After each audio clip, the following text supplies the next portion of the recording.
જો મિત્રો અને આ ક્રેમ્પ શાફ્ટની અંદર આ ઠોકર જે અને આવે ને આરિયા કપીજી છે આખી, એટલે આમ તો જો ક્રેમ્પ શાફ્ટ અસલ કમ્પ્લીટ ક્લિયર છે, એટલે કોઈ આપણે ધણીને કોઈ ખર્ચો કરાવવાની જરૂર નથી.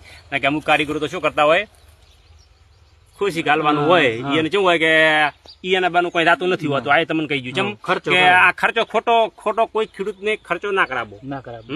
ભણતું હોય એટલું જાતે કરી નાખવાનું. હવે આ રી આપણે છે ને, હવે આ રી 60-70 રૂપિયા કે 80 રૂપિયા કદાચ હોય છે, બરાબર.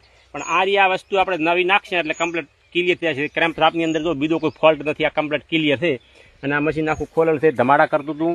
અને બ્રાસની અંદર એ ભાઈ નવા નાખ્યા છે પણ થોડાક બગાડ્યા છે, એટલે એને એમ સેટિંગ તો લગભગ કરશે પણ. અને આ બધું ખોલીને મેલ્યું છે હાલ, અને કમ્પ્લીટ કરીને ક્લિયર કરી અને ધણી ખુશ થાય એવી ટાઈપનું કામ કરીને આલવાનું છે. એટલે ગાય કે ધણીને એમ થાય કે ના કારીગર મચ્યો, પણ અને આપણને બધા ફોલ્ટ વાળા જ મળે છે. ફોલ્ટ વગર મશીન કોઈ મળતા નથી, ફોલ્ટ વગર નહીં મળતા.